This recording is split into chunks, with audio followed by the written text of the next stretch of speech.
Hello friends, என்னோட பேர் Hemamalini. Welcome to Malini's dhaba.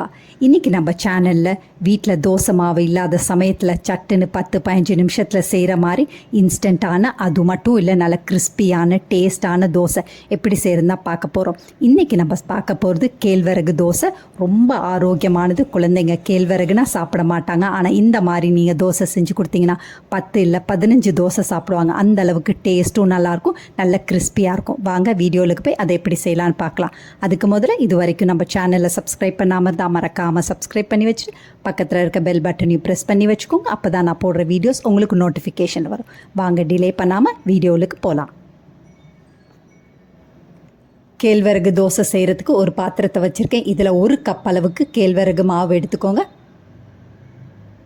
1/2 cup அளவுக்கு அரிசி மாவு எடுத்துக்கோங்க. 1/2 கப் அளவுக்கு ரவை சேர்த்துக்கோங்க. பொடியாக நறுக்கின இஞ்சி 1.5 டேபிள் ஸ்பூன் அளவுக்கு சேர்த்துக்கோங்க. கருவேப்பிலை பொடியாக நறுக்கி வச்சுருக்கேன், அதை இப்போ சேர்த்துக்கலாம். 3 பச்சை மிளகாவை பொடியாக நறுக்கி வச்சுருக்கேன், அதையும் இப்போ சேர்த்துக்கலாம். இதில் 1 டீஸ்பூன் அளவுக்கு சீரகம் சேர்த்துக்கோங்க. 1/2 டீஸ்பூன் அளவுக்கு மிளகு நல்லா இடித்து வச்சுருக்கேன், அதை இப்போ சேர்த்துக்கலாம். 1/4 டீஸ்பூன் அளவுக்கு பெருங்காயத்தூள், 1/4 டீஸ்பூன் அளவுக்கு உப்பு சேர்த்துக்கோங்க. உப்பு உங்கள் சுவைக்கு ஏற்ற மாதிரி சேர்த்துக்கோங்க. இதில் 4 கப் அளவுக்கு தண்ணி சேர்த்துக்கோங்க. 1 கப் சேர்த்தாச்சு, இது 2வது கப், இது 3வது கப் சேர்த்தாச்சு, இப்போ 4வது கப் சேர்த்தாச்சு. இப்போ 4 கப் அளவுக்கு தண்ணி சேர்த்துருக்கோம். சேர்த்துட்டு விஸ்கை வச்சு இந்த மாதிரி நல்லா அடித்து கலந்து விட்டுக்கோங்க. அங்கங்கே கட்டிகள் இல்லாமல் பார்த்துக்கோங்க. இந்த மாதிரி நல்லா அடித்து கலந்து விட்டுட்டு இது அப்படியே மூடியை போட்டு 15லேருந்து 20 நிமிஷம் நல்லா ரெஸ்ட் பண்ண வைப்போம். அதுக்கு பிறகு நம்ம தோசை ஊற்ற ஆரம்பிச்சிடலாம். இப்போ 20 நிமிஷம் ஆயிடுச்சு. இப்போ நல்லா கரண்டியை வச்சு நல்லா கலந்து விட்டுக்கோங்க. இந்த மாதிரி மாவு எடுத்து நல்லா ஊற்றி கலந்து விட்டுக்கோங்க. இன்னொரு பக்கத்தில் தோசைக்கல் அடுப்பில் வச்சுருக்கேன். நான்ஸ்டிக் தான் வச்சுருக்கேன். நீங்கள் காஸ்ட் அயன் கூட யூஸ் பண்ணிக்கலாம். ஹை ஃப்ளேமில் வச்சு தான் நம்ம தோசை ஊற்றணும், அப்போ தான் உங்களுக்கு கிறிஸ்பியாக கிடைக்கும். இப்போ ஹை ஃப்ளேமில் தான் இருக்குது தோசைக்கல். இப்போ கொஞ்சமாக எண்ணெய் தடவிக்கோங்க. இதில் பொடியாக நறுக்கின வெங்காயம் சேர்த்துக்கோங்க. இந்த மாதிரி வெங்காயம் சேர்த்து செய்யும்போது டேஸ்ட் ரொம்ப நல்லாயிருக்கும். இப்போ மறுபடியும் மாவு நல்லா கரண்டியில் வச்சு நல்லா கலந்து விட்டுக்கோங்க. இந்த மாதிரி நல்லா கலந்து விட்டுட்டு ஃப்ளேம் ஹைலியே இருக்கணும்.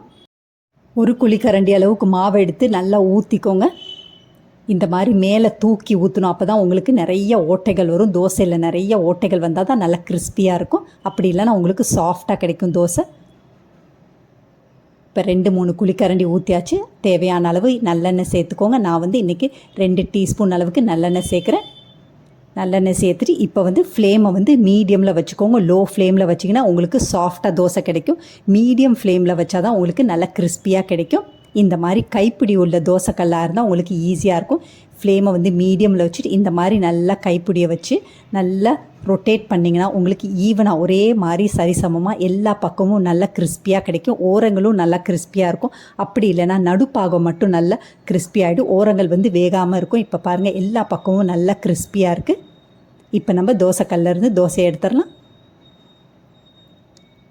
பாருங்கள், ரொம்ப கிறிஸ்பியாக வந்திருக்கு. டேஸ்ட்டும் அதே மாதிரி ரொம்ப பிரமாதமாக இருக்கும். இதே மாதிரி இன்னொரு தோசையும் ஊற்றி பார்த்துடலாம். அதே மாதிரி துணியை வச்சு நல்லா தொடச்சி விட்டுக்கோங்க. அதுக்கு பிறகு கொஞ்சமாக வெங்காயத்தை அங்கங்கே நல்லா தூவி விட்டுக்கோங்க. ஒவ்வொரு தடவை தோசை ஊற்றும் போது இந்த மாதிரி நல்லா கலந்து விட்டுட்டு தான் தோசை ஊற்றுறோம். அதே நேரத்தில் ஃப்ளேம் ஹையில் தான் இருக்கணும். நல்லா தூக்கி ஊற்றுக்கோங்க. 1 குழிக்கரண்டி எடுத்து ஊற்றும் போது நல்லா தூக்கி கரண்டி மேலே இருக்கணும். மேலே வச்சு நல்லா தூக்கி ஊற்றணும். அப்போ தான் உங்களுக்கு நல்ல ஓட்டைகள் நிறைய வரும்.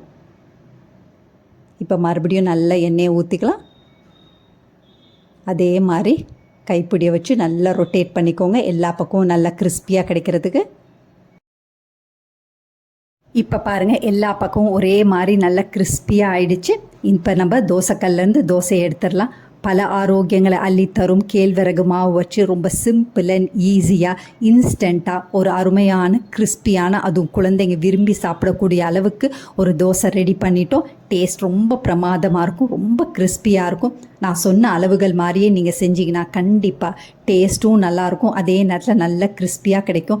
கேழ்வரகே வேணான்னு ஒதுக்குற குழந்தைங்க கூட இந்த மாதிரி தோசை நீங்கள் செஞ்சு கொடுத்தீங்கன்னா 10 இல்லை 15 தோசை சாப்பிடுவாங்க. அந்த அளவுக்கு டேஸ்ட் நல்லாயிருக்கும். ட்ரை பண்ணி பாருங்கள். இதே மாதிரி அளவுகளோட நீங்களும் இந்த கேழ்வரகு தோசையை செஞ்சு பார்த்துட்டு எப்படி இருக்குன்னு கமெண்ட் பண்ணுங்கள். பிடிச்சிருந்தா இந்த ரெசிபியை உங்கள் ஃபேமிலி ஃப்ரெண்ட்ஸோட ஷேர் பண்ணுங்கள், லைக் பண்ணுங்கள், சேவ் பண்ணி வச்சுக்கோங்க. இந்த மாதிரி இன்ஸ்டண்ட்டான ரெசிபீஸ் வேணும்னாலும் மறக்காமல் நம்ம சேனலை சப்ஸ்கிரைப் பண்ணி வச்சுக்கோங்க. தேங்க்ஸ் ஃபார் வாட்சிங் ஃப்ரெண்ட்ஸ்.